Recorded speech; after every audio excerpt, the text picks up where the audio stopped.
Assalamualaikum warahmatullahi wabarakatuh. Perkenalkan, nama saya Tria Rahmawati, NIM 2020202113. Baik, di sini saya akan menjelaskan mengenai proposal penelitian berjudul tentang senioritas serta perilaku kekerasan dan peran universitas dalam pencegahan kekerasan fisik, studi kasus di UIN Raden Fatah, guna untuk memenuhi tugas pada mata kuliah metode dan praktek penelitian yang diampu oleh Bapak Dr. Muhammad Isnaini SAG MPD.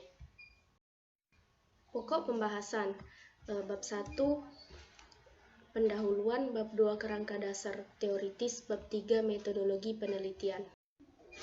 Latar belakang mengenai senior dan junior dalam dunia perkuliahan sudah tidak asing didengar. Ada senior yang semena-mena dengan junior, hal ini akan menimbulkan sebuah konflik dan terjadilah tindakan kekerasan. Seperti yang terjadi di Pondok Pesantren Modern Darussalam Gontor, yang terlibat santri junior dan dengan santri senior, yang mengakibatkan santri atau korban meninggal dunia akibat dianiaya oleh senior. Kekerasan fisik yang terjadi di UIN Raden Fatah Palembang, penganiayaan oleh senior terhadap junior pada saat acara Diksar UKM Kalitbang, mengakibatkan mahasiswa yang berinisial ALP yang berusia 19 tahun terluka fisik dan mental akibat penganiayaan yang terjadi pada Oktober 2022 lalu di bumi perkemahan Gandus. Lingkungan yang aman, nyaman, dan damai itu merupakan bentuk dari pencegahan agar terhindar dari tindak kekerasan.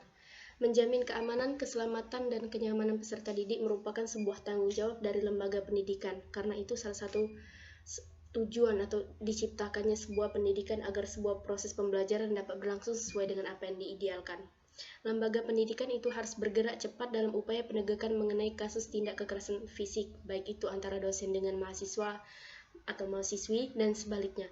Walaupun kode etik ada, tetapi jika kesadaran para mahasiswa atau mahasiswi dan dosen tidak ada, maka akan sia-sia.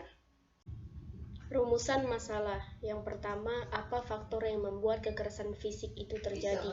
Yang kedua, apa saja dampak yang timbul akibat kekerasan fisik tersebut? Yang ketiga, bagaimana peran universitas dalam pencegahan kekerasan fisik? Tujuan penelitian yang pertama, untuk memenuhi tugas pada mata kuliah metodologi dan praktek penelitian. Yang kedua, hasil penelitian ini diharapkan dapat mengetahui bagaimana kejadian nyatanya agar tidak menimbulkan asumsi berlebihan dari masyarakat. Yang ketiga, hasil penelitian ini diharapkan dapat memotivasi mahasiswa dan mahasiswi lainnya agar tidak terjadi kembali kasus seperti ini di kemudian hari. Batasan masalah. Berdasarkan penjelasan di atas, pada penelitian ini hanya dibatasi pada problematika dan dari kekerasan fisik yang melibatkan mahasiswa senior dengan mahasiswa junior di Universitas UIN Raden Fatah. Kerangka dasar teoritis. Kekerasan adalah tindakan yang dilakukan baik itu secara fisik dan verbal kepada seseorang sehingga menimbulkan dampak negatif seperti sakit secara fisik, mental, dan lainnya. Senioritas adalah lamanya usia masa jabatan seseorang dalam sebuah organisasi, jadi dia sudah berpengalaman dalam bidang itu baik mengenai kinerja, hasil, dan pengalaman jabatan ketika dalam organisasi. Penelitian terdahulu saya mengutip yang dibuat oleh Muhammad Ilham yang berjudul Kekerasan Guru Terhadap Siswa, Studi Fenomenologi tentang bentuk kekerasan guru dan legitimasi penggunaannya. Dalam artikel ini menggunakan studi fenomenologi dan termasuk ke data kualitatif. Yang kedua yang dibuat oleh Novita Serli, Ahmad Wirawan yang berjudul Tinjauan Viktimologis Terhadap Kekerasan Fisik Antar Siswa di Lingkungan Sekolah Menengah Atas di Kota Makassar. Menggunakan studi kasus di Kota Makassar tahun 2015 sampai 2016. Dalam artikel ini menggunakan tinjauan viktimologis dan menggunakan data kualitatif. Metode dan pendekatan penelitian.